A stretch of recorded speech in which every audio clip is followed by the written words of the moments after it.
Монголын нэрт артист Сүх Бүрэн Монгол улсаас ЮНЕСКОгийн олон улсын керамик урлаачдын актемд гишүүнээр илсэн анхны бие даасан уран бүтээлч боллоо.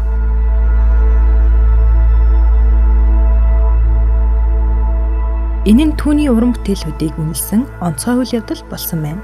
Тэрээр Монгол улсад 4 жилийн дараа нэгэн цул үзэсгэлэнгээ амжилттай зохион байгууллаа.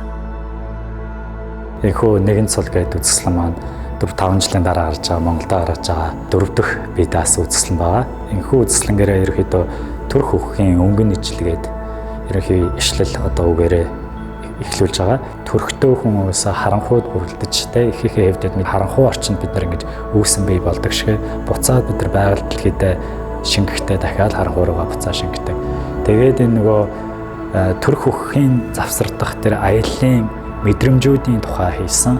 Энэ бүхэн бүгд ингээ мэдрэмжүүдийн цогц хураангуй нөөрөө нэгэн цул юм аа гэсэн санаагаар энэ хүү бүтээлийг энэ үзэсгэлэнгийн гол санаа гарч хийгдсэн байна.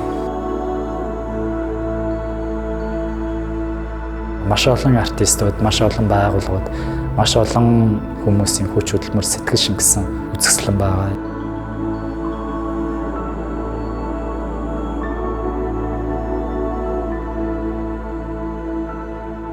Ташрам дэлгээд энэхүү үзэсгэлэнд ЮНИСЕФ-тэйгээ бас хамтарч ажиллаж байгаа. Тэгээд манай ЮНИСЕФ маань болохоор ерөнхийдөө манай үзэсгэлэнгийн ерөнхий зорилго, ЮНИСЕФ-ийн бас зорилго ерөнхийдөө ингээд ацалдаад аюу гой болж таарсан л да. Тэгээд мэдрэмж гэдэг зүйл маань өөрөө бас тэр болгон бодчиж, биежиж, хүний гарт мэдрэгдэж нүд харагдах үйс сонсогдох үйс тийм физикал байдлаараа бидэрт мэдрэгдэж ойлгогддгүү. Тэр утгаар нь илүү их тийм тэрийг мэдрүүлэх гэж ойртуулах гэж ингээд зорж ажилласан баа.